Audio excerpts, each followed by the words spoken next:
Frank Gruben was in Fort Smith attending college and was last seen on March 6, 2023. Frank is an Indigenous man of the LGBTQ community. Friends and family are very concerned as to his whereabouts. They say that he has never been out of contact and that he wouldn't just disappear. The family believes that something nefarious has happened to him and that somebody knows exactly what that is. Frank Gruben is described as very outgoing and that he enjoyed spending time with friends and family. Frank was struggling with his transition from his home in the north to college life in Fort Smith. In December 2022, he was evicted from college residence over noise complaints. It is said that he tried to find another accommodation, but there were very few available. He finally dropped out of school completely. Frank did not have a cell phone with him before he disappeared. On May 8th, his friends contacted the RCMP and reported him missing. The last contact they had with him was May 3rd, the day before his birthday. They knew something was wrong because he always stayed in contact, and 5 days was far too long to not have heard from him. On May 6th, security footage near an elementary school on McDougall Road and Field Street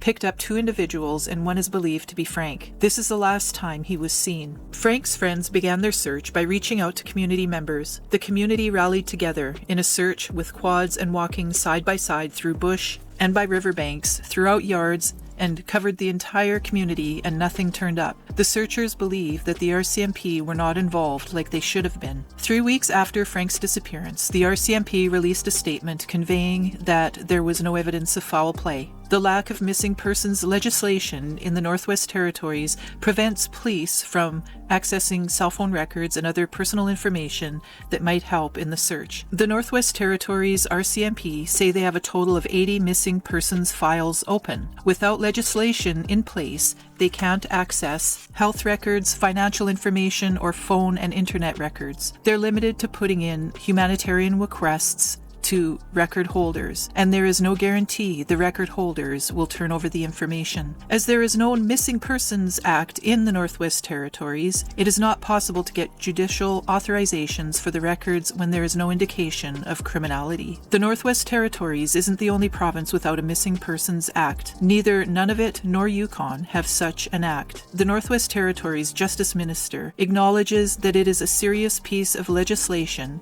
and highlighted that need for balance between police powers and protecting people's personal privacy. Any information that people can provide about Frank Gruben's whereabouts are urged to call the Fort Smith RCMP at 867-872-1111 or Crime Stoppers at 1-800-222-8477 if you wish to remain anonymous. Frank is 6 feet tall with a slim build, and he has black hair and brown eyes. Frank is 30 years old.